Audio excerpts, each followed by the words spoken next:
ସକାଳୁ ଆଜି ଉଠିଲା ବେଳକୁ ବାଦୁଡ଼ିଟା ଦେଖିଲା ବେଳକୁ ସେ ଆଜବେଷ୍ଟ ଗୁଡ଼ାରୁ ଉଳିକି ରହିଛି। ମୋତେ ଯେମିତି ଦେଖିଲା ସେ ତାର ପେଡ଼ା ଗଛକୁ ଉଠିକି ପଳେଇଲା। ମୁଁ ଭାବିଲି ଇଏ ସକାଳୁ ସକାଳୁ ଉଡ଼ିକି ତ କେଣେ ଯାଇପାରୁନି, ଖାଇବ କିସ? ମୁଁ ସେଇଠୁ ପ୍ଲେଟ୍ରେ ଦିଟା ଭାତ ନେଇକି ଦେଇ ଆସିନି।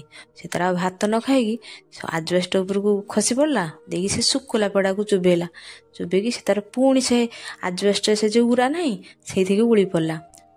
ମୁଁ ଯାଇକି ବୋଉଙ୍କୁ କହିଲି, ବୋଉ ପୁଣି ବାଦୁଡ଼ିଟା ଆଜି ଆସିଛି। ବୋଉ କହିଲେ ତାଙ୍କୁ ଟିକେ ପାଣି ଦେଖେଇଲୁନି। ବୋଉ ତାଙ୍କର ତାଟିଆରେ ଗୋଟେ ପାଣି ନେଇକି ଯେମିତି ଦେଖେଇ ଦେଇଛନ୍ତି, ଚାକୁଲ ଚାକୁଲ କରିକି ପାଣି ଗୁଡ଼ାକୁ ସବୁ ଖାଇଦେଲା। ପୁରା ଯେମିତି ପୁରା ବହୁତ ଦିନ ହେଲା ପାଣି ପିଇ ନଥିଲା। ତାପରେ ସେଇ ଉରାକୁ ଉଳିକି ଆରାମସେ ଶୋଇଗଲା। ପ୍ରାୟ ବହୁତ ସମୟ ସେମିତି ଉଳିକି ଶୋଇପଡ଼ିଲା।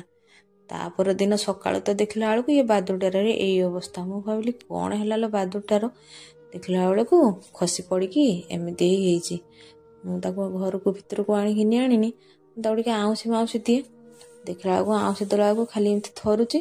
ଯେମିତି ମୁଁ କିଛି ସମୟ ବସିକି ଆଉଁସି ଦେଲି, ତାର ଦେଖିଲା ବେଳକୁ ପୁରା ଜୀବନଟା ହିଁ ଚାଲିଗଲା। ମୋତେ ବହୁତ ମନ ଦୁଃଖ ବି ହେଲା, ଆଉ ଦୁଃଖ ବି ଲାଗିଲା। ବହୁତ ଦିନ ହେଲା ବାଦୁଡ଼ିଟା ଥିଲା, ଆଜି ଏଇ ମୋହରି ହାତରୁ ମରିବାର ଥିଲା ନା।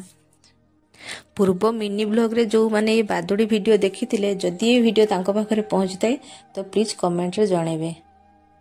ମୁଁ ଶୁଣିଛି ବାଦୁଡ଼ିଟି ଘର ରହିଲେ ବହୁତ ଶୁଭ ହୋଇଥାଏ, ଆଗରୁ ଲୋକମାନେ କୁହନ୍ତି। ଯଦି ଭିଡ଼ିଓଟିକୁ ଭଲ ଲାଗିଥାଏ ତାହେଲେ ଲାଇକ୍ କରିବେ, ସେୟାର କରିବେ ଆଉ ସବସ୍କ୍ରାଇବ୍ ମଧ୍ୟ କରିବେ। କମେଣ୍ଟ କରିବା ପାଇଁ ଜମା ଭୁଲିବେନି। ରହୁଛି, ଜୟ ଜଗନ୍ନାଥ। ଯେଉଁମାନେ ବାଦୁଡ଼ିଟିକୁ ଭଲ ପାଉଥିଲେ ପ୍ଲିଜ୍ ଭଗବାନଙ୍କ ପାଖରେ ଟିକେ ପ୍ରାର୍ଥନା କରିବେ।